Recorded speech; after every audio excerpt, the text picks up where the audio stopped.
మహాత్మా గాంధీ జయంతి సందర్భంగా బీజేపీ కావలి పట్టణ శాఖ ఆధ్వర్యంలో ఛత్రపతి శివాజీ సెంటర్లో మహాత్మా గాంధీ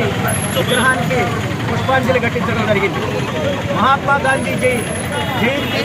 అలాగనే లాల్ బహదూర్ శాస్త్రి గారి జయంతి ఒకే రోజు రావటం చాలా సంతోషంగా ఉంది. ఎందుకంటే ప్రముఖ స్వాతంత్ర సమరయోధుడు లాల్ బహదూర్ శాస్త్రి గారు ప్రధానమంత్రిగా కూడా మనకుండటం, ఆయన అలాగనే జాతిపిత బాపూజీ మహాత్మా గాంధీ ఇద్దరు ఒకే రోజు జన్మించి ఈ దేశంలో అనేక రకాలైన ఉద్యమాలు చేసి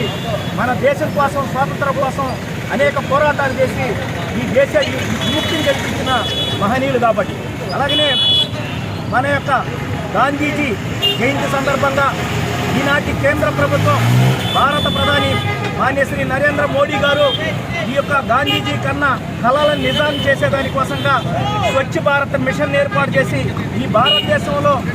కాశ్మీర్ నుంచి కన్యాకుమారి వరకు, అటక్ నుంచి కటక్ వరకు ఈ దేశం మొత్తాన్ని కూడా స్వచ్ఛ భారత్ మిషన్ ద్వారా పరిశుభ్రతని పాటించడం, గ్రీనరీ చేయటం, గ్రీన్ అండ్ క్లీన్ చేయటం మనం చూస్తూ ఉన్నాం. అలాగనే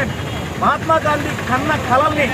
గ్రామ స్వరాజ్యం కోసం ఈరోజు భారత ప్రధాని కృషి చేయడం జరుగుతూ ఉంది. కాబట్టి భారత ప్రధాని నరేంద్ర మోడీ గారు ఈ గాంధీ జయంతి సందర్భంగా మనం చెప్పుకోవాల్సిన వ్యక్తిగా మనం ఈరోజు భారత ప్రధాని నరేంద్ర మోడీ గారు ప్రధానమంత్రి అయిన తర్వాత ఈ దేశంలో అనేక రకాలైన సంక్షేమ పథకాలను ప్రవేశపెట్టి పేద బడుగు బలహీన వర్గాల కోసం నిరంతరం కృషి చేస్తున్న వ్యక్తిగా, అలాగనే అభివృద్ధి చెందుతున్న దేశంగా అభివృద్ధి కోసం నిరంతరం కృషి చేస్తున్న